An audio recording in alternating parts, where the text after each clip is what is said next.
बानी पीटीआई ने 9 मई के 8 मुकदमात में जमानतों की जल्द समाअत के लिए लाहौर हाईकोर्ट में मुतफर्रिक दरख्वास्तें दायर कर दी हैं। मजीद जानेंगे डॉन न्यूज के नुमाइंदे राना बिलाल से। राना बिलाल, क्या तफसीलात हैं?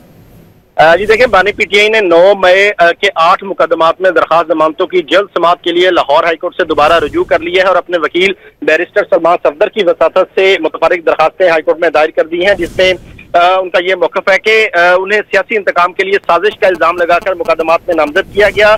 जबकि 2 रुकनी बेंच ने 24 मार्च को केसेस समाअत के लिए मुकर्रर किए थे, लेकिन 24 मार्च को बेंच की अदम दस्तयाबी के बायस समाअत नहीं हो सकी थी और इनके मुकदमात की कॉज लिस्ट मनसूख कर दी गई थी। बानी पीटीआई ने लाहौर हाईकोर्ट से इस्तदा की है कि इन 8 मुकदमात की जो दरखास्त जमाते हैं उन्हें जल्द समाअत के लिए मुकर्रर किया जाए। तो ये दरखास्त जमानतों के हवाले से, फिक्सेशन के हवाले से मुतफर्रिक दरखास्तें लाहौर हाईकोर्ट में दायर हो चुकी हैं, जिस पर 2 रुकनी बेंच जो है उनके पास ये मुतफर्रिक दरखास्तें समाअत के लिए मुकर्रर होंगी। बहुत शुक्रिया राना बिलाल इन तफसीलात के लिए।